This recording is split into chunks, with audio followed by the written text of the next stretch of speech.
اللہ علی سیدنا محمد و آلہ الطاہرین۔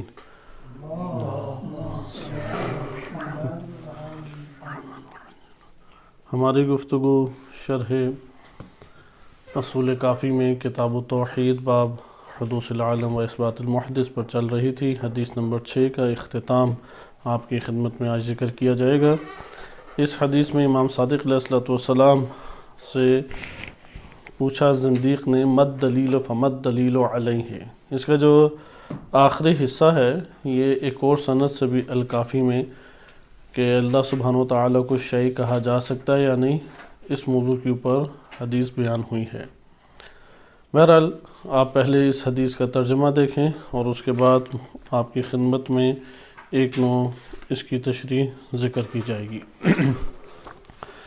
زندیق نے امام علیہ السلام سے سوال کیا کہ مد دلیل علیہ، اگر اللہ سبحانہ و تعالیٰ، کیونکہ بقیہ تو سارے کے سارے ہمارے پاس ختم ہو گئے جو ایک احتمالات تھے، تو اس جگہ پہ اب یہاں پہ زندیق نے سوال کیا، کیونکہ آپ پچھلے دروس میں سن چکے ہیں کہ امام نے 3 طرح سے جدا جدا براہین قائم کی کہ ایک سے زائد اللہ نہیں ہو سکتے، ایک سے زائد خدا نہیں ہو سکتے، کیونکہ ایک سے زائد آپ جب بھی لائیں گے تو عقلاً ہی یہ بات قابل تسلیم نہیں ہے۔ یہ جو حدیث ہے یہ عقلی پیمانے کے اوپر ہمارے لیے مطالب کو حل کرتی ہے۔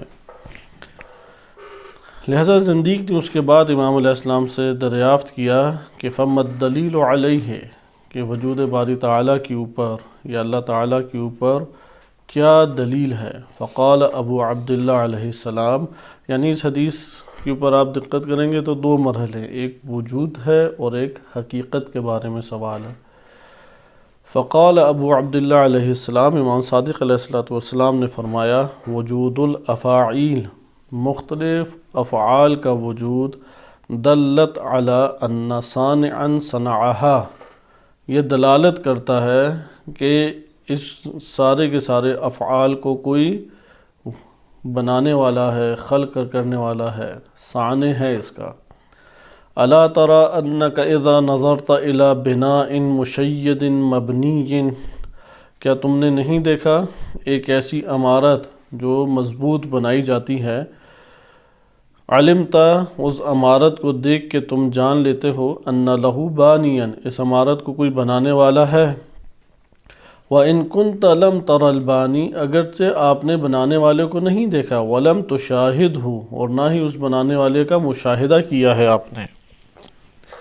قَالَ فَمَا هُوَ، اب اللہ کے بارے میں سوال کیا وہ ہے کیا، یعنی حقیقت الہی کے بارے میں سوال کیا، وہ ذات کیا ہے؟ تو امام صادق علیہ السلام نے فرمایا قَالَ شَيْءٌ بِخِلَافِ الْأَشْيَاء، شیء ہے لیکن اشیاء کے خلاف، اللہ تعالیٰ شیء ہے لیکن اشیاء کے خلاف۔ ارجع بقولی الی اثبات معنی، کہ تم میرے اس قول کے ذریعے سے معنی کو ثابت کرو، ادھر ادھر کی چیزیں نہ لے کے آؤ، معنی کو تم ثابت کرنے کی طرف آؤ۔ وَأَنَّهُ شَيْءٌ بِحَقِيقَةِ الشَّيْئِيَّةِ، وہ اس طرح سے شیء ہے جو حقیقت شیعیت کے ہمراہ ہے۔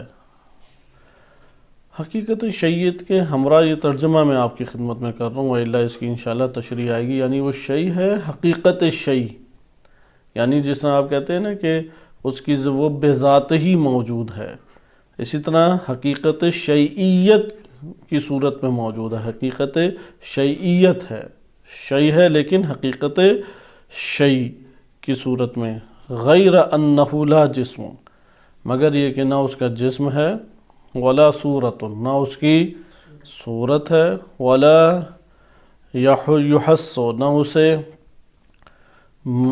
حس کیا جا سکتا ہے، ولا یجس، جہاں تک یجس کا معنی ہے وہ ہے مس کرنا، صحیح ہے، یہ ہاتھ سے، صحیح، جس یعنی مولا صدر رحمۃ اللہ علیہ نے اسے ذکر کیا، بقیہ بھی بہرحال شارحین میں سے ایک کا تذکرہ آپ کی خدمت میں ذکر کیا جا رہا ہے، یعنی حس کہتے ہیں عمومی طور پہ حواس سے ادراک کرنا، اور جس کہتے ہیں خصوصی طور پہ ہاتھ سے لمس کرنا، نہ اسے حس کیا جا سکتا ہے، ولا یجس، نہ اسے لمس کیا جا سکتا ہے، ولا یدرک بالحواس الخمس، اور نہ ہی وہ پنجگانہ حواس کے ساتھ درک کیا جا سکتا ہے، لا تدرکہ الاوہام، اوہام اسے درک نہیں کر سکتے، ولا تنقصہ الدہور، اور نہ ہی زمانے اس کو کم کر سکتے ہیں، یعنی زمانے گزرتے ہیں تو زندگی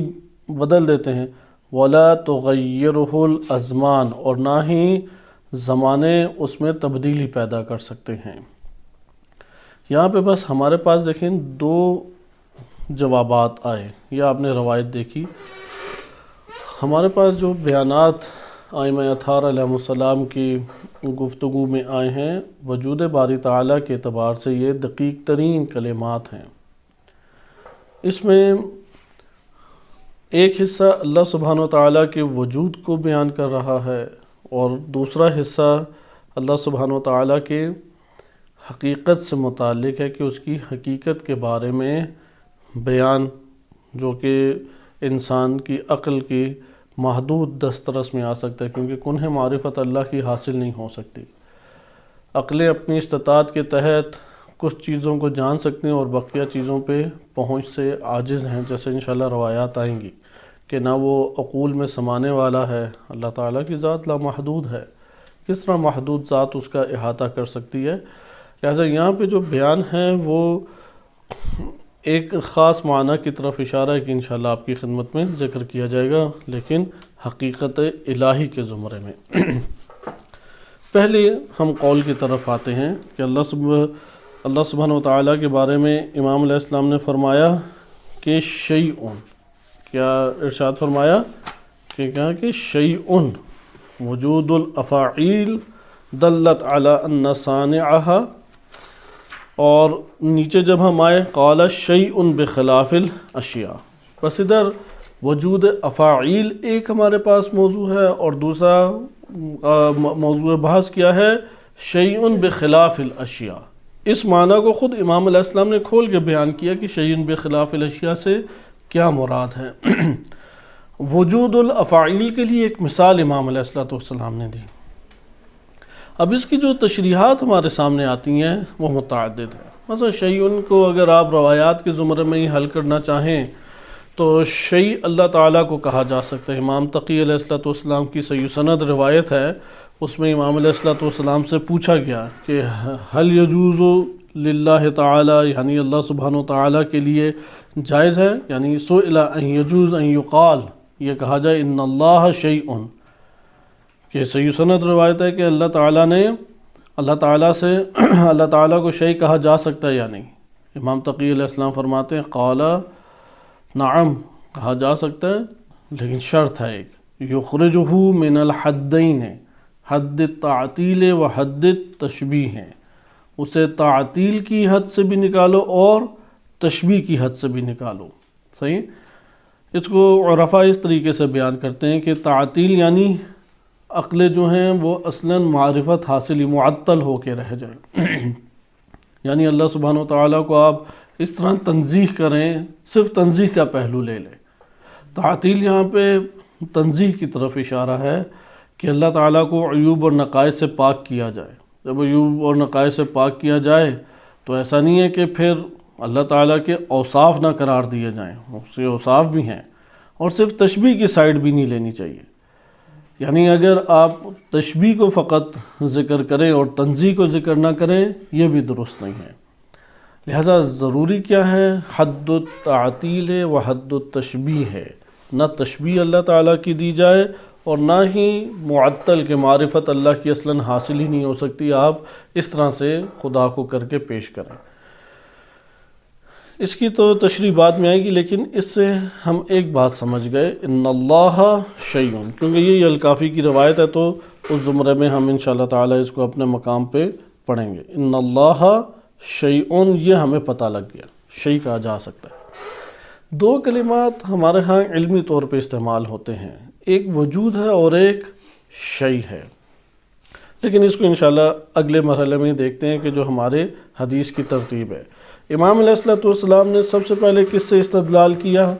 وجود الافاعیل سے۔ آئیں وجود الافاعیل دیکھیں کیا ہے۔ افاعیل آپ جانتے ہیں کہ جمع کا صیغہ ہے، اور اس سے مراد یہ ہے کہ مختلف جو افعال انجام پائے ہیں اور ان کے نتائج اور آثار ہمیں کائنات میں دکھائی دیتے ہیں۔ جیسے ایک امارت ہے، امارت کسی کے فاعل کے فعل کا اثر ہے یا نہیں؟ حقیقت میں فاعل کے فعل کا اثر ہے۔ یہ وجود الافاعیل دلت علی ان صانعا صنعہا، کہ اس کائنات کے اندر مختلف افعال کے آثار ہم دیکھتے ہیں۔ بس ادھر ہمارے پاس تین چیزیں ہو گئیں، کل تین چیزیں، یہ پہلے بھی گزر چکی ہے بات مولا صدر رحمۃ اللہ علیہ کے کلام کے ضمن میں۔ پہلی چیز ہو گئی ذات باری تعالی، دوسرا ہمارے پاس نقطہ آ گیا افعال الہی، اور تیسرا ہے آثار الہی۔ صحیح ہے؟ ان افعال کی کیا ہیں؟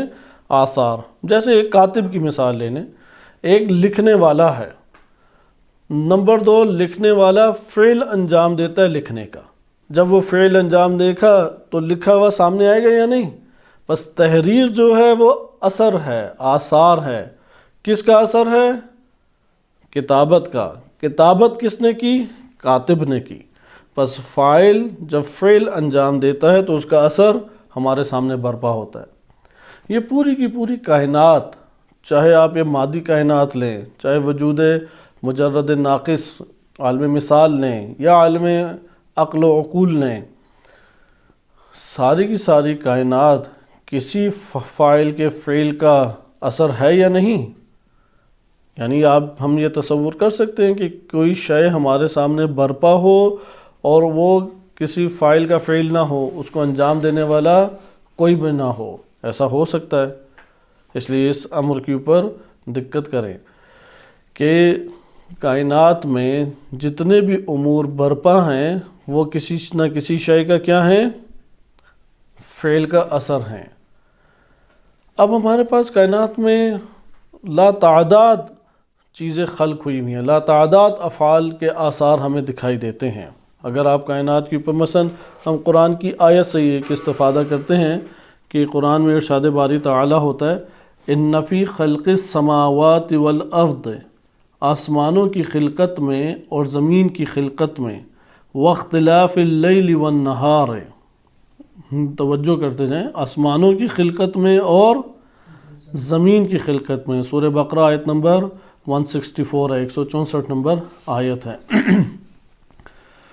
ان فی خلق السماوات والارض واختلاف اللیل والنہار، رات اور دن کے آنے جانے میں، والفلک التی تجری فی البحر، اور وہ کشتی جو سمندر میں چلتی ہے، بما ینفع الناس، کہ لوگوں کو اس میں وہ لوگوں کو فائدہ مند ہے، لوگوں کے لیے فائدہ مند ہے۔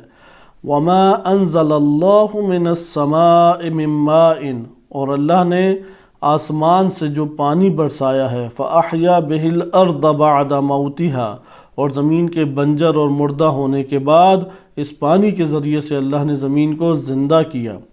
وبث فیہا من کل دابۃ، اور اس زمین کے اوپر اللہ نے چلنے پھرنے رینگنے والے پھیلا دیے خلقت کو، مخلوق کو۔ وتصریف الریاح، اور ہوائیں چلاتا ہے وہ۔ والسحاب والمسخر بین السماء والارض، اور بادل ہیں کہ آسمان اور زمین کے درمیان جنہیں تسخیر کیا گیا ہے۔ لآیات، ان سب چیزوں میں نشانیاں ہیں، لیکن کس کے لیے؟ لقوم یعقلون، اس قوم کے لیے جو عقل سے کام لیتی ہے۔ جو عقل سے کام نہیں لیتی اس کے لیے کوئی علامتیں اور نشانیاں نہیں ہیں۔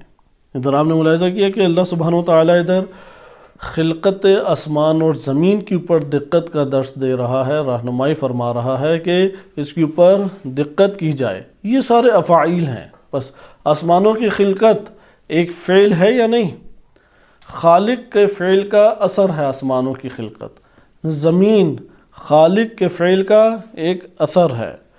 رات اور دن کا آنا جانا کوئی ذات ہے جو اسے انجام دے رہی ہے اور اس کا اثر ہمارے سامنے آشکار ہو رہا ہے۔ والفلک التی تجری فی البحر بما ينفع الناس، لوگوں کے فائدے کے لیے یہ اللہ تعالیٰ نے سمندر کے اوپر بڑی بڑی کشتیاں، اب تو ایک شہر نما کشتیاں بھی وجود رکھتی ہیں، ہزاروں لوگوں کو اٹھائے ہوئے ہوتی ہیں، اور اللہ نے پانی کے اوپر کشتی کے لیے قوانین بنائے، ان قوانین کی رعایت کی جائے، کشتی پانی کے دوش پہ چلتی ہے۔ لیکن یہ جو کشتی کا چلنا ہے، پانی کے اوپر ٹھہرنا ہے، پانی کا اسے اٹھانا ہے، یہ کسی کے فعل کا اثر ہے یا نہیں؟ فعل کا اثر ہے۔ اسی طریقے سے اللہ نے آسمان سے پانی کو برسایا، اور مردہ زمین کے اوپر جب پانی بہتا ہے تو اس سے نباتات اگتی ہیں، اس سے شجرات اگتے ہیں، اس سے فصلیں اگتی ہیں، اور اسی کے ذریعے سے پھر خلقت پیدا ہوتی ہے، چلنے پھرنے والے طرح طرح کی مخلوقات کہ جن کو ہم شمار ہی نہیں کر سکتے، ان کی انواع کو شمار نہیں کر سکتے، ہر نوع کا عدد تو ایک الگ بات ہے۔ لہذا ملاحظہ آپ نے کیا کہ یہ سارے کے سارے کیا ہیں؟ وجود الافاعیل۔ اس بات سے امام علیہ السلام نے استفادہ کیا کہ دیکھو کائنات میں جتنے بھی افعال ہیں، ان کا ہونا، اثر کا ہونا اس بات کے اوپر دلالت کرتا ہے کہ اس اثر کو برپا کرنے والا کوئی ہے۔ ایسا ہو نہیں سکتا کہ اثر برپا ہو اور اس اثر کو برپا کرنے والا کوئی نہ ہو۔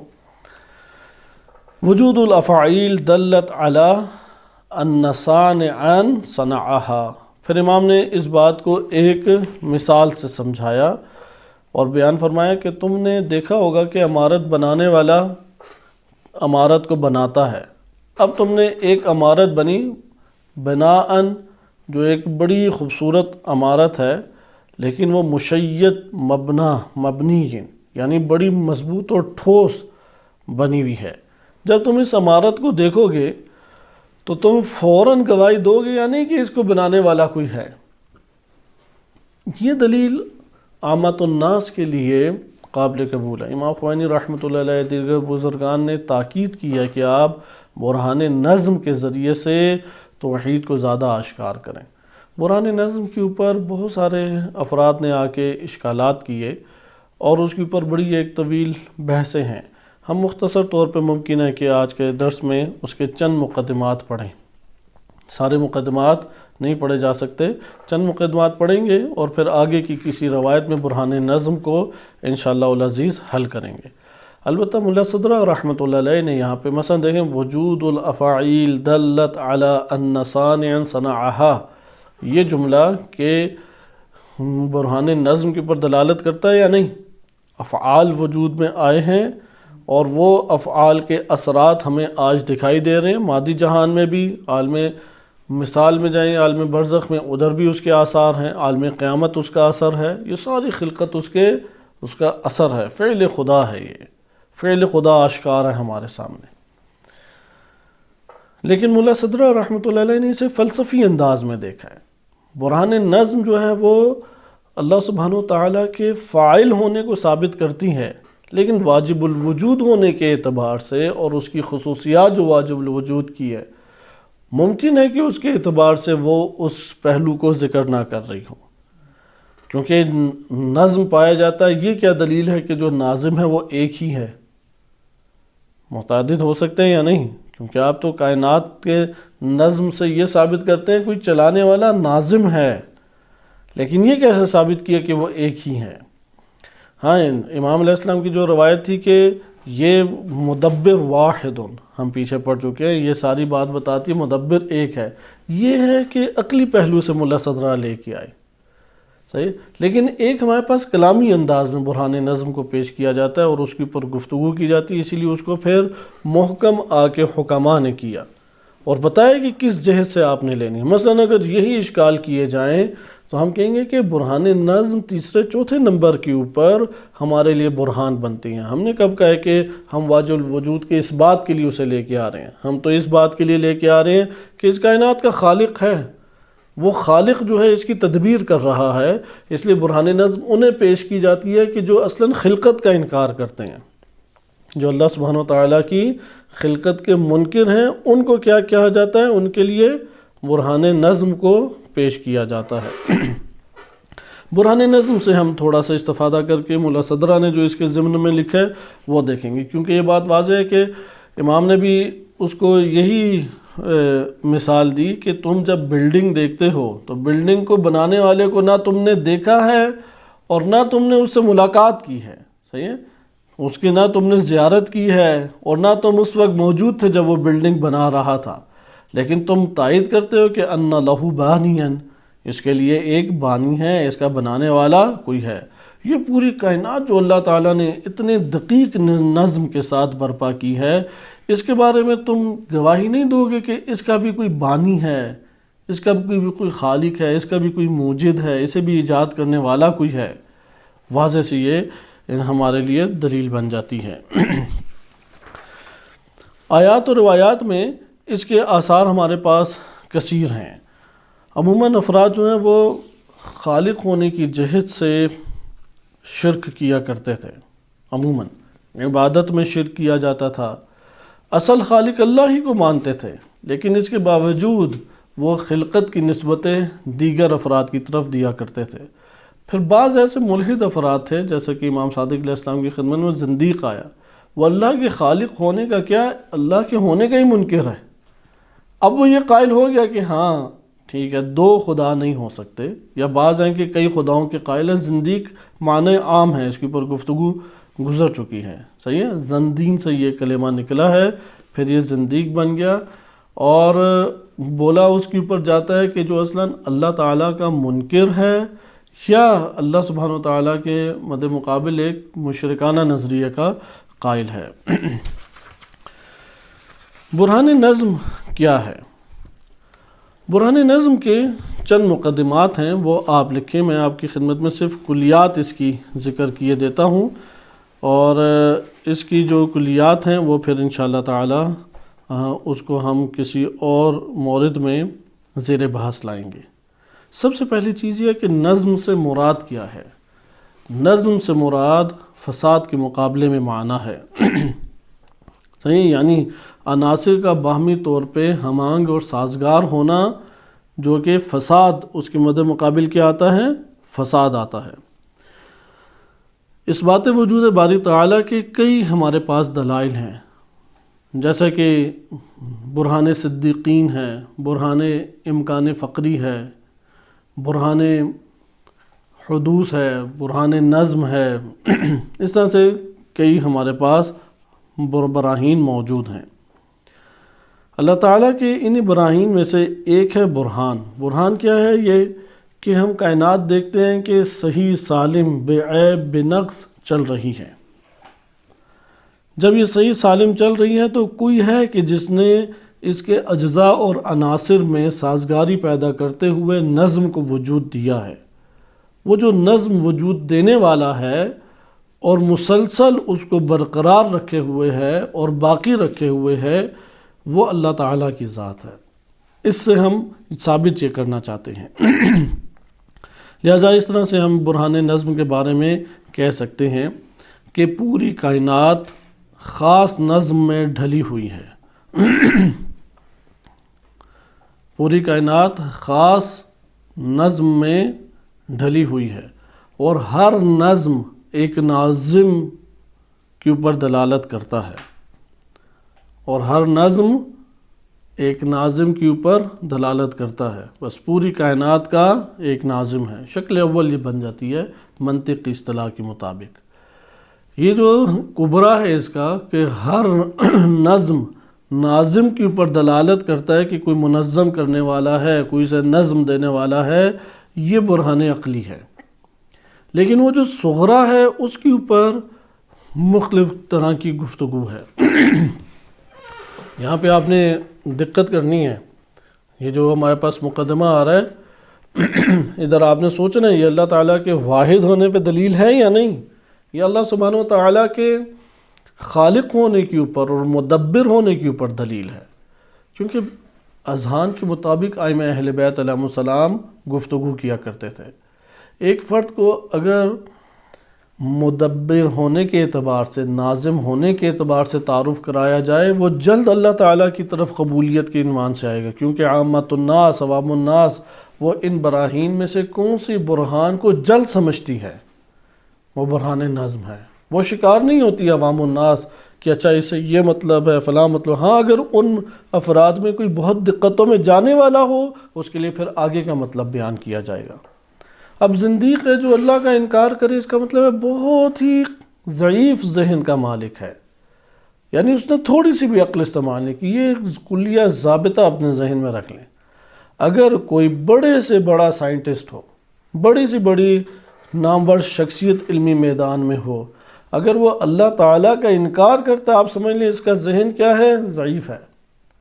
آپ نے اس کو بہت فلسفیانہ مثالیں نہیں دینی، بہت فلسفیانہ براہین لے کے نہیں آنی، برہان نظم سے آپ اس کے لیے استفادہ کریں۔ جیسے ابھی تک ہم مسلسل چھٹی حدیث پڑھ رہے ہیں اور امام علیہ السلام نے اس سے کیا براہین سے ہی استفادہ کیا۔ کون سی برہان سے؟ مدبریت، ربوبیت، خالقیت، یا برہان نظم آپ ایک نو کہہ لیں۔ ہاں اس ضمن میں اگر سائل نے، سوال کرنے والے نے حقیقت شیء کے بارے میں پوچھا یا دقیق سوال کیا تو اس کا جواب بھی امام نے دقیق دیا۔ ایسا نہیں ہے کہ پیچھے کوئی دقیق امام کا دقیق جواب نہیں گزرا، بس اقناعی جواب اور برہانی جواب دونوں امام کی طرف سے ہیں۔ اقناعی جواب وہ ہوتا ہے کہ جس سے وہ نفس کو مطمئن کریں گے، جیسے اس کے ضمن میں آغاز میں اقناعی جواب دیا گیا، جس سے انسان فوراً مطمئن ہو جاتا ہے کہ دو خدا نہیں ہو سکتے، تو وہ امام نے فوراً احتمالات دیے۔ وہ آپ احتمالات گزشتہ دروس میں پڑھ چکے ہیں کہ دونوں قوی ہوں گے یا دونوں ضعیف ہوں گے، یا ایک قوی اور ایک ضعیف۔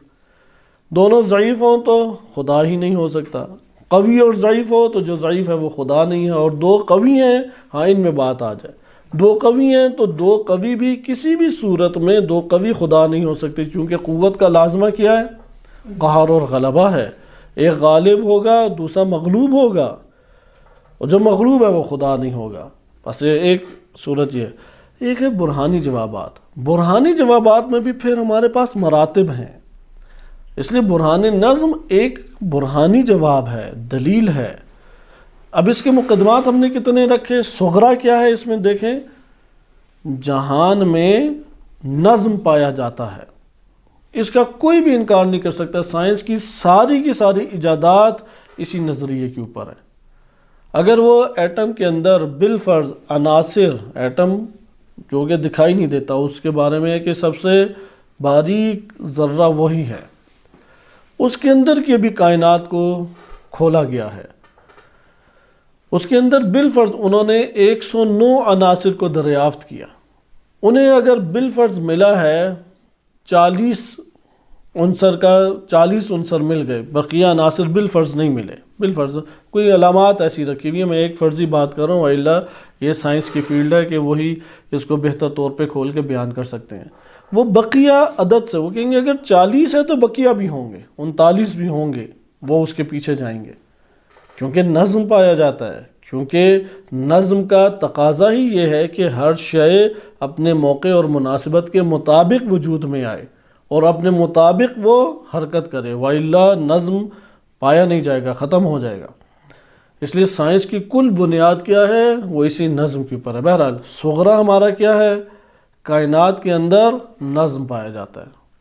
مخصوص نظم سے مراد یہ تھی کہ وہ نظم بھی بہت دقیق اور عمیق پایا جاتا ہے، ایک ذرہ اس میں فساد کی گنجائش نہیں ہے، کیونکہ ایک ذرہ فساد ہو کائنات برے طریقے سے تباہ و برباد ہو جائے گی۔ یعنی زمین تھوڑی سی زیادہ ہلتی ہے، ہم کھڑے ہو سکتے ہیں اس کے اوپر جب زلزلہ آتا ہے؟ تھوڑی سی ہلتی ہے، ایک خاص رفتار میں زمین چکر لگا رہی ہے، جیسے کعبے کے گرد طواف ہوتا ہے اس طرح سے چکر کاٹ رہی ہے، اور گھومتی ہوئی چکر کاٹ رہی ہے، گھومتے ہوئے یوں چکر کاٹ رہی ہے، جیسے گھومتی ہوئی بال آتی ہے نا، بال جا بھی رہی ہے لیکن گھومتی بھی آ رہی ہے۔ ایک دفعہ بال سیدھی آتی ہے، بیٹ بال تو ہمارے ہاں کرکٹ زیادہ کھیلی جاتی ہے، غور کریں، بال ایک دفعہ آتی ہے سیدھی آ رہی ہوتی ہے، لیکن ایک دفعہ بال گھومتی بھی آ رہی ہوتی ہے۔ دنیا جو حرکت ہے دنیا کی وہ گھومتے ہوئے ہے، گھومتے ہوئے چکر کاٹ رہی ہے، ایک حرکت سے دن رات وجود میں آ رہے ہیں اور ایک حرکت سے یہ مہینے اور سال وجود میں آ رہے ہیں۔ یہ دقیق نظم جو پایا جاتا ہے یہ اس بات کے اوپر دلالت کرتا ہے. اب آ گیا یہ صغرا پورا ہو گیا. صغرا کے بعد کبرا ہے. کبرا کیا ہے کہ ہر نظم وہ ناظم پہ دلیل ہے، دلالت کرتا ہے کہ کوئی نظم دینے والا ہے. کوئی ایسا وجود نہیں ہے کہ وہ نظم پا جائے اور اسے منظم کرنے والا کوئی نہ ہو. کوئی نہ کوئی ہوگا. حتیٰ ریت کے اوپر ٹیلے ہیں. بعض نے کہا کہ ٹیلے اتفاقی طور پہ بنتے ہیں یا نہیں. سوال وہ ٹیلے جو ریت کے ذرات سے بنے اسے ہوا نے بنائے یا خود بخود بن گئے؟ اسے کس نے بنایا؟ ہوا نے اسے بنایا. لہذا یہ جو ہوا چلائی، یہ ہوا کس نے چلائی؟ خود بخود ہوا چل گئی یا اس کا کوئی عامل ہے؟ آج کے دور میں تو اس کے اسباب اتنے فراہم ہو گئے ہیں کہ وہ 1 مہینہ پہلے بتا دیتے ہیں طوفانی بارشیں ہوں گی، 1 مہینہ پہلے بتا دیتے ہیں کہ تیز آندھی آئے گی. اس کے اسباب انہوں نے دریافت کیے. وہ اسباب کس بنیاد کی پر انہوں نے دریافت کیے؟ نظم کی بنیاد پہ. اگر نظم نہ پایا جاتا تو وہ دریافت کر لیتے. بس آپ نے ادھر ملاحظہ کہ ادھر غور کریں. کبرا ہمارے پاس عقلی ہے، نظم ہے تو ناظم ہے، عقلی ہے. لیکن سوال یہ جو آپ نے کہا ہے کہ پوری کائنات میں نظم پایا جاتا ہے، یہ عقلی کہاں سے ہو گیا؟ یہ تو مشاہدے پہ ڈیپینڈ کرتا ہے. ایسا ہے یا نہیں؟ اس لیے یہاں پہ آپ یہ نقطہ لکھ لیں کہ ہمارے پاس برہان نظم میں صغرا وہ علوم تجربی سے آئے گی. اسے مشاہدہ کیا جائے گا، اسے تجربہ کیا جائے گا. اچھا، اب سوال ناظم سے مراد کیا ہے؟ ناظم سے ہماری کیا مراد ہے؟ آیا کوئی خارجی اور عینی وجود ہے یا ہمارے پاس کوئی اور سبب ہے؟ کیونکہ نظم اس اعتبار سے 2 طرح کا ہو سکتا ہے. ایک دفعہ نظم ہوتا ہے شیء کے اندر، اس کے اندرونی اجزاء کے مابین، اور ایک دفعہ ہوتا ہے کہ شیء کے بیرونی طور پہ جو عوامل اور اجزاء ہیں، عناصر ہیں، اس کے ساتھ ہم سازگار ہونا اور ہم آہنگ ہونا. دقت کریں، ادھر غور کریں اس کے اوپر. نظم آپ کے پاس جب ناظم کی آپ بات کرتے ہیں، ناظم نے برپا کیا تو 2 صورتیں ہیں. ایک دفعہ جیسے انسان کی اپنی مثال لے لیں، انسان کا ایک اندر کا سلسلہ ہے، اندر ہمارے نظم ہے یا نہیں، بس اسے کہیں گے نظم داخلی. اور ایک دفعہ ہے کہ بیرونی طور پہ چیزیں ہمارے سازگار ہیں جو ہمارے بدن سے باہر ہیں، انہیں کیا کہیں گے؟ نظم خارجی. تو اس جگہ پہ بحث ہمارے پاس آتی ہے کہ نظم داخلی اور نظم خارجی کے اعتبار سے کہ نظم دینے والا ایک وجود رکھتا ہے، وجود عینی. ہماری ناظم سے مراد ہے وجود مشخص، ایک ایسی ذات کہ جو موجود ہے، یا ایک ایسا سبب جو کہ موجود ہے اور خارج میں وجود رکھتا ہے، اور وہ داخلی نظام میں بھی وجود دے رہا ہے اور بیرونی طور پہ بھی ہم آہنگ کر رہا ہے. اچھا، اس کے بعد اقسام نظم ہمارے پاس آتی ہیں. اقسام نظم کے اعتبار سے 3 قسمیں ہمارے پاس بنتی ہیں. نظم یا اعتباری ہے، نظم یا اعتباری ہے، یا نظم ہمارے پاس صناعی ہے، یا نظم ہمارے پاس عقلی ہے. 3 طرح کے نظم ہمارے پاس آتے ہیں. نظم یا اعتباری ہے، یا نظم ہمارے پاس صناعی ہے، یا تکوینی ہے. عقلی سے مراد یعنی آپ تکوینی لکھیں، طبیعی ہے. نظم اعتباری تو یہ ہے کہ جو اعتبار کرنے والوں نے ایک نظم کو اپنے طور پہ اعتبار کیا ہے.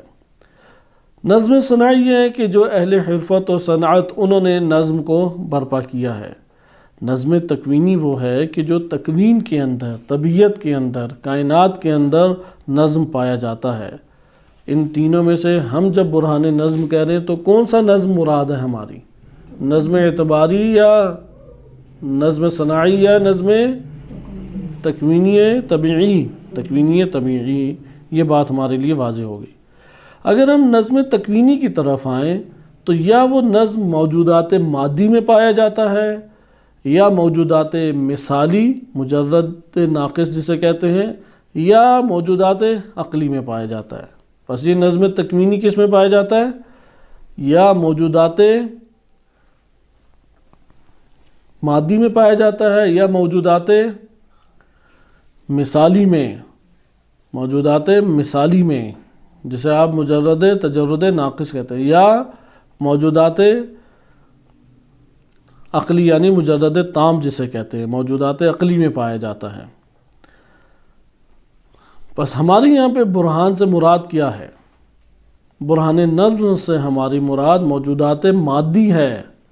ابھی ہم مثالی اور موجودات عقلی کی بات نہیں کر رہے، کیونکہ اس کو تو مادیون قبول ہی نہیں کرتے، اہل مادہ یا زنادقہ قبول ہی نہیں کرتے، وہ تو صرف مادی کی طور پہ رہتے ہیں۔ اس لیے ابھی ہم ادھر بھی برہان نظم، اگرچہ تینوں جگہوں پہ نظم ہے، لیکن ہمارے مشاہدے میں آنے والا نظم کہاں پہ ہے؟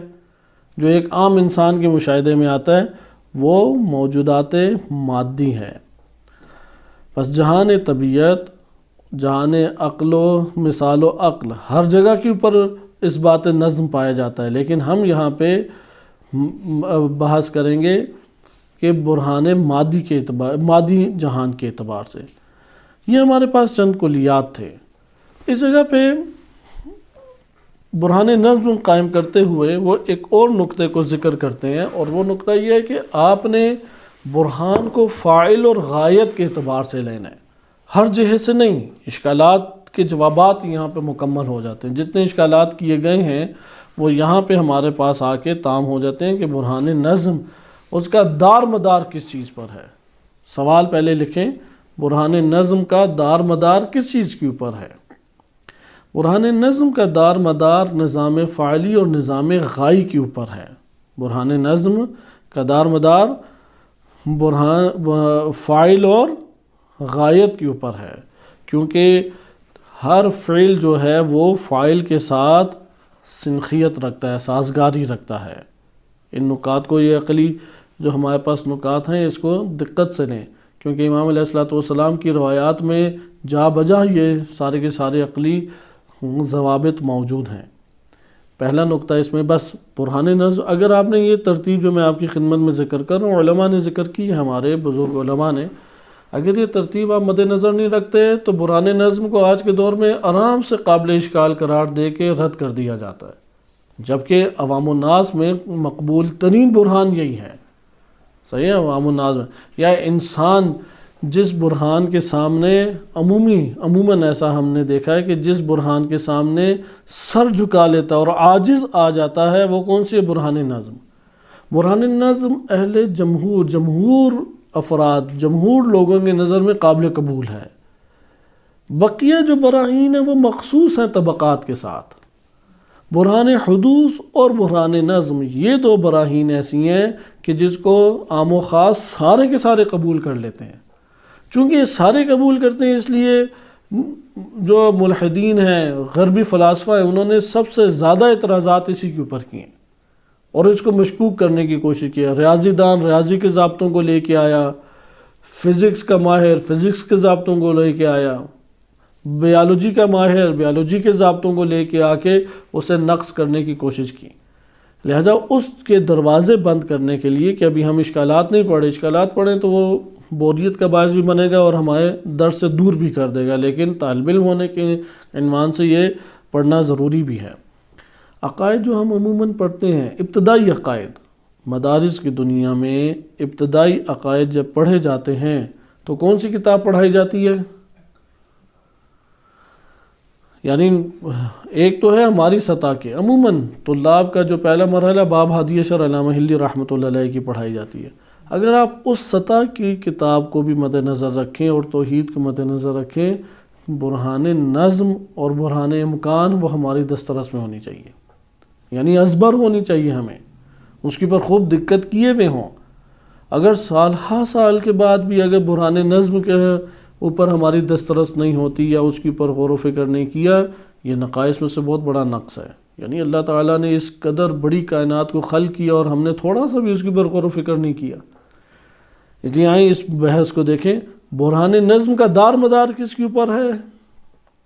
فاعل اور غایت میں۔ اس کے بعد یہ نقطہ لکھیں، ہر فعل فاعل کے ساتھ سازگاری رکھتا ہے، ہر فعل فاعل کے ساتھ سازگاری رکھتا ہے۔ مثلا ایک بہت معروف کاتب یا پینٹر ہے، بہت معروف، ایک تصویر آپ ایک صفحہ لے کے آتے ہیں جس میں اس طرح محسوس ہوتا ہے جیسے دوسری کلاس کے بچے نے پینٹنگ کی ہو. آپ کہیں گے کہ یہ اس معروف بڑے دنیا کا معروف ترین جو پینٹر ہے اس نے پینٹنگ کی ہے، کیونکہ فعل اس فاعل کے ساتھ سازگاری نہیں رکھ رہا. بس یہاں پہ آپ نے دیکھا کہ برہان نظم دار مدار اس میں کیا ہے، آپ نے ابھی اس کا احاطہ دیکھا، نہ اعتباری مراد ہے نہ صناعی مراد ہے، طبی مادی ہمارے پاس جہت مراد ہے، مادی جہان. مادی جہان میں بھی پھر ہم آگے بڑھے اور اس میں آپ نے ملاحظہ کیا کہ تکوین کی صورت میں یہ مادی جہان اس کے اندر کے نظم کو، داخلی نظم بھی ہے خارجی ہے، یعنی کل عناصر آپس میں سازگار ہیں. اب کوئی تو اس کو برپا کرنے والا ہے، بس فاعل با فعل جو ہے وہ ایک سازگاری رکھتا ہے. نمبر 2، علت. غایت کی جب غائی بات آئے گی تو علت کی بحث آ جائے گی.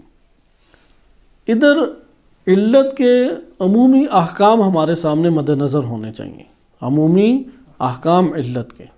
لہذا مسئلہ علیت ہمارے سامنے آتا ہے تو علت کی کتنی قسمیں ہم پڑھ چکے ہیں؟ 4 قسمیں ہیں. علت سوری ہے، علت مادی ہے، علت فاعلی ہے، علت سوری ہے، علت مادی ہے اور علت غائی. برہان نظم میں ان 4 میں سے کون سی علت درکار ہے؟ 2، علت فاعلی اور علت غائی.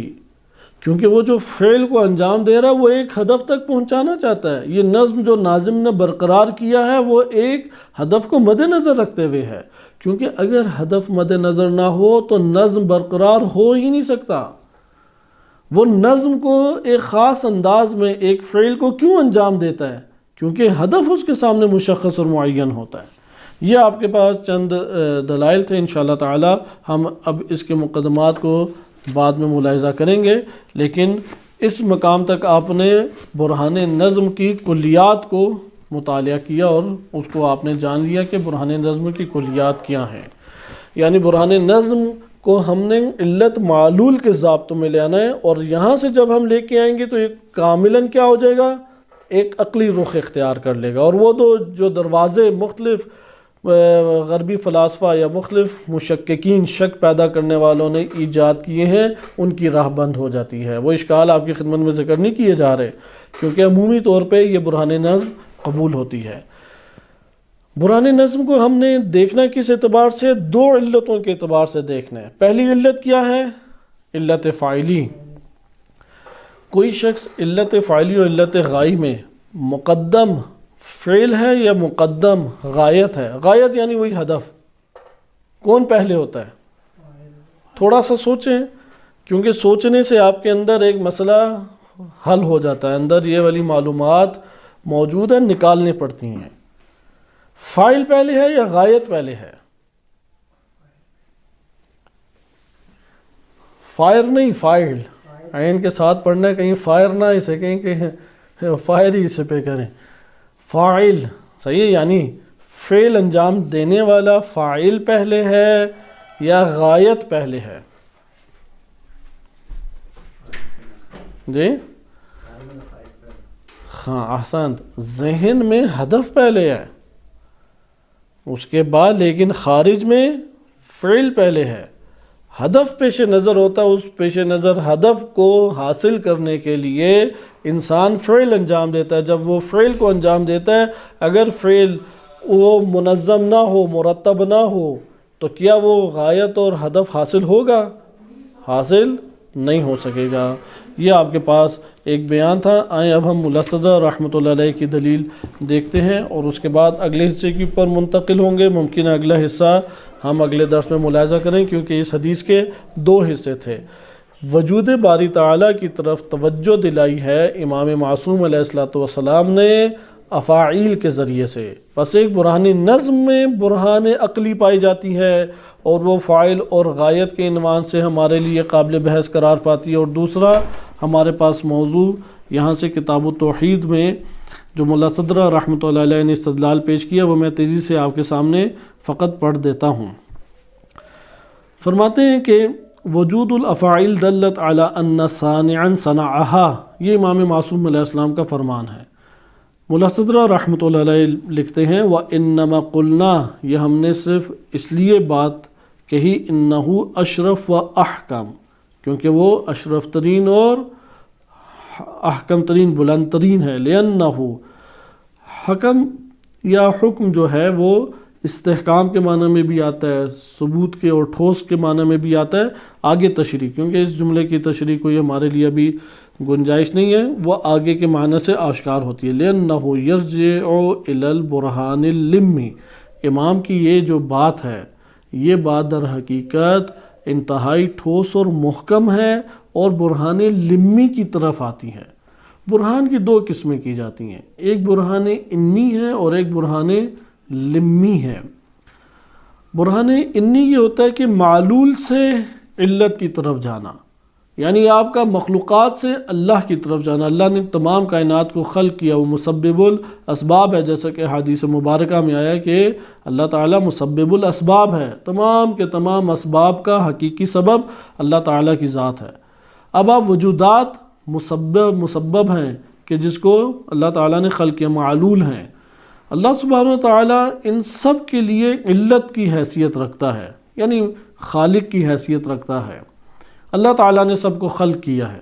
اگر آپ موجودات کے ذریعے سے خالق کی طرف جائیں یہ برہان انی کہلائے گا. اور برہان لمی اگر آپ علت کے ذریعے سے معلول کی طرف آئیں. برہان لمی کیا ہے؟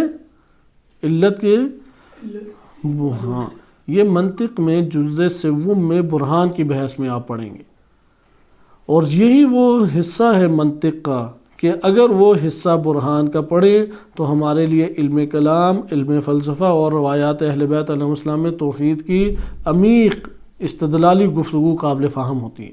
اس لیے وہ برہان کا حصہ ضرور آپ اس کو مطالعہ کریں. بہرحال انہو یرجع الی البرہان اللمی لأن کون الشیء علی صفت، ایک شے کا کسی صفت کا حامل ہونا، ایک شے کا کسی صفت کے اوپر ہونا، قد یکون معلولا، کبھی ایسا ہوتا ہے کہ وہ معلول ہوتا ہے، لما ذاتہ علت لہ، یعنی وہ یعنی شے کیا ہوتی ہے؟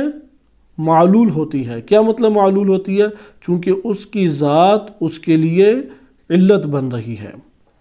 الا تری ان البنا من حیث ہوا بنا لا يعرف الا بالبنا، یعنی اشیاء جو ہے نا ان کے اپنے اوصاف ہیں. وہ جو اوصاف ہیں اس کی یعنی یہاں پہ ظاہراً یہ بھی ہو سکتا ہے قد یکون معلولا، یہ صفت معلول ہوتی ہے اس شے کی. یہ صفت کیا ہے؟ اس شے کی علت کیا ہے؟ لیکن دقت کریں اس جگہ پہ، لأن کون الشیء علی صفت، ایک شے کا صفت کا حامل ہونا، ایک شے کا صفت کا حامل ہونا. یہ جو صفت ہے یہ معلول ہے. کس کی معلول ہے؟ اس کی. جیسے آگ علت ہے، حرارت کیا ہے؟ معلول ہے. آگ نے حرارت کو وجود دیا ہے، بس جو چیز وجود دینے والی ہے وہ علت ہوتی ہے، وجود پانے والی معلول ہوتی ہے. ادھر وہ شے علت بن رہی ہے، یہ صفت جو اس کے پاس وجود میں آ رہی ہے یہ معلول بن رہی ہے. اس معلول کو کس نے وجود دیا؟ اس شے نے وجود دیا، اس شے نے اس کو وجود دیا. اب آگے دیکھیں کیوں؟ کیونکہ اس کی ذات، اس شے کی ذات اس صفت کے لیے کیا ہے؟ علت ہے.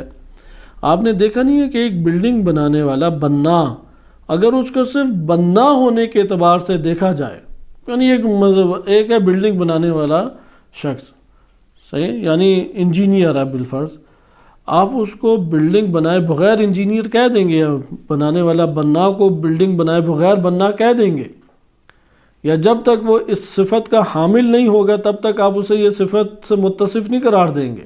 مثلا کاتب لے لیں ادھر بنا کی جگہ. کاتب کون انسان ہوتا ہے؟ وہ جو لکھنے والا ہے، یا جو لکھا نہیں ہے اسے بھی کاتب کہتے ہیں. یعنی جس زندگی میں جس نے لکھنا پڑھنا سیکھا ہی نہیں ہے اسے آپ کہتے ہیں کہ یہ لکھنے والا ہے، رائٹر ہے. رائٹر کون ہوتا ہے؟ لیکن وہ جو رائٹنگ اس نے لکھی ہے اس کی علت کون ہے؟ کس نے یہ رائٹنگ کو وجود دیا، تحریر کو وجود دیا؟ بس شے وہ ذات خود ہی علت بن رہی ہے اس تحریر کی. یہاں پہ بیان ہوا والکاتب من حیث ہوا کاتب، اگر آپ کاتب کی تعریف کرنا چاہیں اور کاتب ہونے کی جہت سے اسے دیکھیں، يدخل فی حدہ الکتابہ، تو آپ اس کی تعریف میں یا حد میں کیا لائیں گے؟ کتابت کو لے کے آئیں گے۔ کاتب وہ ہوتا ہے اس کی ذات نے کتابت کو کیا کہا ہے؟ وجود دیا ہے۔ وما يدخل في حد الشيء يكون سببا له برهانا عليه لميا، ہر وہ شے کے شے کی حد میں اگر اس شے کا دخل ہو، شے کے تعریف میں اس شے کا دخل ہو تو وہ اس کے لیے سبب بن رہی ہو، تو یہ اس کے اوپر برہان لمی قرار پائے گی، کیونکہ علت سے معلول کی طرف جا رہے ہیں نا آپ، یعنی آپ کاتب سے کتابت کی طرف جا رہے ہیں۔ ایک دفعہ کیا ہے؟ کتابت سے کاتب کی طرف جا رہے ہیں، لیکن ایک مرتبہ کیا ہوتا ہے؟ اب امام علیہ السلام نے وجود الافاعیل کہا، لیکن جب مثال دی تو کون سی مثال دی؟ اگر ہم وجود الافاعیل یعنی بالفاظ دیگر، برہان نظم آپ کی نظر میں علت سے معلول کی طرف جانا ہے یا معلول سے علت کی طرف جانا ہے؟ معلول سے علت کی، حسنت، کیونکہ نظم دیکھ کے ناظم کا پتہ لگا رہے ہیں۔ وجود الافاعیل میں ہم نے ایک جائزہ اس طریقے سے لیا، لیکن ملا صدر رحمۃ اللہ علیہ وہ کس جہت سے آ رہے ہیں؟ یا بالفاظ دیگر برہان نظم برہان انی ہے یا لمی ہے؟ برہان انی ہوتا ہے معلول سے علت کی طرف، لیکن ملا صدر رحمۃ اللہ علیہ امام کی مثال کی وجہ سے، اس لیے ملا صدر نے ذکر کیا کہ مثال جو آگے ذکر کی بنا کی امام نے، اس سے استفادہ کرتے ہوئے برہان لمی کو ادھر بیان کیا ہے، یعنی برہان نظم کی طرف اشارہ نہیں کیا۔ فذاتہ تعالی، اب اصل مقصد کی طرف آتے ہیں۔ فذاتہ تعالی، اللہ تعالیٰ کی ذات، وَإِن لَّمْ يَكُن مِّنْ حَيْثُ ذَاتِهِ بُرْهَانٌ عَلَيْهِ، اگرچہ اس کی ذات کے اعتبار سے اس کے اوپر دلیل قائم نہیں کی جا سکتی۔ ادھر میں آپ کی خدمت میں ایک سوال کرتا ہوں، اس سے یہ مطلب تھوڑا آشکار ہوگا اور ہے یہ دقت طلب۔ معرفت، غور و فکر سے معرفت حاصل ہوتی ہے، اور یہ دقت کرنے کی طرف ہمیں قرآن اور روایات اہل بیت علیہم السلام نے ابھارا ہے۔ اللہ تعالیٰ کی ذات کو برہان لمی یا انی سے ثابت کر سکتے ہیں یا نہیں؟ دیکھیں نا یہاں پہ برہان لمی، ابھی آپ کتابت والی مثال میں دیکھیں، برہان لمی کتابت والی مثال میں واضح ہے یا نہیں؟ کیسے واضح ہے برہان لمی؟ علت سے معلول کی طرف، کیونکہ فاعل جو کاتب ہے اس نے کتابت کی صفت اس کے ساتھ متصف ہوئی، پس اس صفت معلول بن گئی، لیکن یہاں پہ کتابت کے وجود کو ثابت کیا اس سے ہم کر رہے ہیں؟ کاتب کے وجود کو کیا ہم ثابت کر رہے ہیں اس سے، یا پہلے ہی ہم نے مان لیا کاتب ہے، وہ فرد ہے، وہ ذات ہے، وہ ذات ایک صفت کو وجود دے رہی ہے، وہ ذات ہے کہ جو اس کتابت کو تحریر کر کے وجود دے رہی ہے، صحیح ہے؟ اور پھر آپ اس کے اوپر دلالت کریں، جیسے بلڈنگ بنانے والا ہے اسے آپ بننا کہہ رہے ہیں یا بلڈنگ بنانے والا کہہ رہے ہیں یا انجینئر کہہ رہے ہیں، تو آپ کہہ رہے ہیں ہاں ایک ذات ہے جو کہ انجینئر ہے، وہ جو ذات ہے اس ذات کو آپ نے کس سے ثابت کیا؟ اس لیے یہاں پہ یاد رکھیں کہ برہان لمی اللہ تعالیٰ کی ذات کو ثابت کرنے کے لیے نہیں ہو سکتی، کیونکہ اللہ سبحانہ وتعالیٰ کے لیے کی علت کوئی شے نہیں ہے، کوئی شے علت نہیں ہے، اس لیے برہان لمی تو اصلاً وجود میں نہیں آ سکتی۔ ہاں بقیہ چیزوں کے لیے برہان لمی آ سکتی، اس لیے انہوں نے لکھا وَإِن لَّمْ يَكُن مِّنْ حَيْثُ ذَاتِهِ، اگرچہ ذات باری تعالیٰ کے اعتبار سے برہان علیہ اس کے اوپر کوئی برہان نہیں ہے، یعنی بدیہی ہے، واضحات میں سے اللہ کا وجود سب سے زیادہ بدیہی ترین کائنات میں واضح ترین آشکار ترین امر کون سا ہے؟ وہ ذات باری تعالیٰ کی ذات ہے، والظاہر والباطن۔ اگر ہمارے لیے غائب ہے تو وہ غائب ہونا کسی اور سبب سے ہے۔ اذ لا جنس له ولا فصل له وما لا جنس له ولا فصل له لا حد له وما لا حد له لا برہان علیہ۔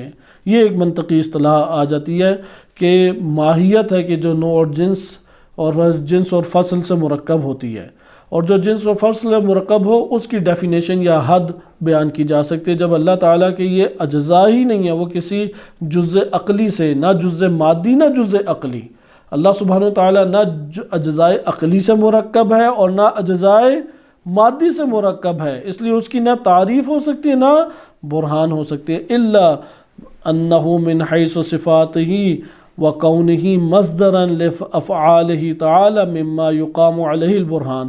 ہاں ذات کے اعتبار سے تو دروازہ برہان کا بند ہے، کیونکہ سب سے واضح ترین ہستی وہی ہے، لیکن اللہ تعالیٰ کی صفات کو مد نظر رکھیں اور اللہ سبحانہ وتعالیٰ سے کئی افعال صادر ہو رہے ہیں، اس جہت کو مد نظر رکھیں، یہاں پہ آپ برہان قائم کر سکتے ہیں، درست ہے، یہاں پہ آپ برہان قائم کر سکتے ہیں۔ کقولنا العالم مصنوع مبنی، یہ جہان ما سوی اللہ یہ بنایا گیا ہے، خلق کیا گیا، وکل مصنوع، بس صغرا کیا ہو گیا، العالم مصنوع، یہ صغرا ہو گیا، صحیح۔ میتھمیٹیکل علوم عقلی کی میتھمیٹکس کو علم منطق کہتے ہیں، لاجک کہتے ہیں، علوم عقلی کی میتھمیٹکس کو لاجک کہا جاتا ہے، اس میں پہلے صغرا اور کبرا، جیسے جمع کرتے ہوئے آپ بڑی رقم یا مائنس کرتے ہوئے بڑی رقم اوپر لکھتے ہیں اور چھوٹی رقم نیچے، اس طرح آپ منطق کے اندر دو قسم کے جملات کو لکھتے ہیں، ایک جملہ لکھتے ہیں کہ جس کا دائرہ چھوٹا ہے وہ صغرا کہلاتا ہے، اور ایک جملہ جس کا دائرہ اوپر والے کی نسبت وسیع تر ہے اور جامع تر ہے وہ کبرا کہلاتا ہے، اور پھر اس کے اندر آپ خاص انداز میں اشتراک کو مد نظر رکھتے ہیں جسے حد وسط کہتے ہیں، وہ حد وسط کی وجہ سے نتیجہ سامنے آتا ہے، یہ آپ منطق میں ملاحظہ کر چکے ہیں۔ یہاں پہ ملا صدر رحمۃ اللہ علیہ اسی کی طرف اشارہ کریں، العالم مصنوع مبنی، یہ صغرا ہے، وَكُلُّ مَصْنُوعٍ مَبْنِيٍ يَقْتَضِي، ہر ایسی شے جس کو بنایا گیا ہے اور اس کو خلق کیا گیا ہے وہ تقاضا کرتی ہے أَنَّ لَهُ صَانِعًا بَانِيًا، اس کا صانع اور بانی ہو، یہ ہمارے پاس کیا آ گیا، کبرا ہو گیا، درست ہے۔ کل مصنوع مبنی یقتضی ان لہ صانع بانی، فالعالم لہ صانع بان، بس عالم کا کیا ہو گیا، اسے بھی سند دینے والا، خلق کرنے والا، بنانے والا ہے۔ وَإِذَا ثَبَتَ أَنَّ لِلْعَالَمِ صَانِعًا، جب یہ ثابت ہو گیا کہ عالم کے لیے ایک بنانے والا ہے، ثَبَتَ وُجُودُهُ فِي نَفْسِهِ ضَرُورًا، تو اس سے یہ پتہ لگ گیا اس کا وجود بذات خود ضروری اور لازم ہے، واضح ہے، ضرورت بدیہی کو کہتے ہیں۔ اذ ثبوت الشیء علی صفت فی الواقع، واقع میں صفت ایک شے ثابت ہوتی ہے، صحیح، ثبوت الشیء، شے کا صفت کے اوپر ہونا واقع میں، لا ينفک عن ثبوتہ فی نفسہ، جب تک آپ اس شے کے وجود کو ثابت نہیں کریں گے، یہ کہہ سکتے ہیں اس نے کسی صفت کو جنم دیا یا خلق کیا یا اس کی علت بنا، شے کے وجود کو پہلے ثابت قرار دیں گے یا نہیں؟ جب آپ ایک شے کے وجود کو ثابت قرار دیں گے اس کے بعد کہیں گے کہ اس شے نے اس کو علت ہے یہ، یا اس کو ایجاد کیا ہے، یا اس کو خلق کیا ہے، یا اس کو بنایا ہے۔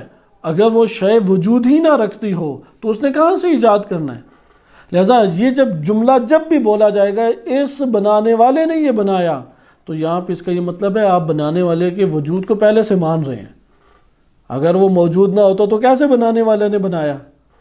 لکھنے والے نے لکھا، اس کا یہ مطلب ہے لکھنے والا جب جملہ بول رہے ہیں تو اس کے وجود کو پہلے ثابت کر رہے ہیں۔ ادھر بھی اسی طریقے سے ہے کہ عالم جب بنانے والا ہے تو اس کا یہ مطلب ہے کہ آپ اس کے ثبوت کو تسلیم کر رہے ہیں کہ اس کا وجود پہلے سے ہے۔ وَإِلَيْهِ الْإِشَارَةُ بِقَوْلِهِ علیہ السلام، امام صادق علیہ السلام کا اب کے فرمان میں اسی طرف اشارہ، أَنَّكَ إِذَا نَظَرْتَ إِلَىٰ بناء مشید الی بناء مشید مبنی، کہ آپ اگر ایک بڑی عمارت کو دیکھتے ہیں، بڑی مضبوط عمارت بنی ہوئی ہے، علمت ان لہ بانیا، تو آپ عمارت کو دیکھ کے کیا فوراً کہیں گے؟ بانی ہے۔ جب آپ بانی کہیں گے تو وجود اس کا تسلیم کر رہے ہیں یا نہیں؟ ادھر بھی آپ کہہ رہے ہیں کائنات کو بنانے والا ہے تو جس نے بنایا اس کے وجود کو تسلیم کر رہے ہیں یا نہیں؟ اس کا وجود بھی ساتھ تسلیم ہو رہا ہے۔ وَإِن كُنْتَ لَمْ تَرَ الْبَانِي، اگرچہ آپ نے بانی نہیں دیکھا، وَلَمْ تُشَاهِد، اور نہ حاضر ہو کے اس کو ملاحظہ کیا آپ نے، اس کے باوجود آپ کیا کریں گے؟ اس کی گواہی دیں گے۔ اسی طرح یہ کائنات ممکن ہے جب بن رہی تھی ہم نے نہیں دیکھا، ہم نے نہیں مشاہدہ کیا کہ بنانے والے نے کیسے اور کس طرح سے اسے بنایا، لیکن بننا کو ہم دیکھ کے، اس کائنات کو دیکھ کے ہم اس کا پتہ لگا لیتے ہیں۔ صلی اللہ علیہ سیدنا محمد وآلہ طاہرین۔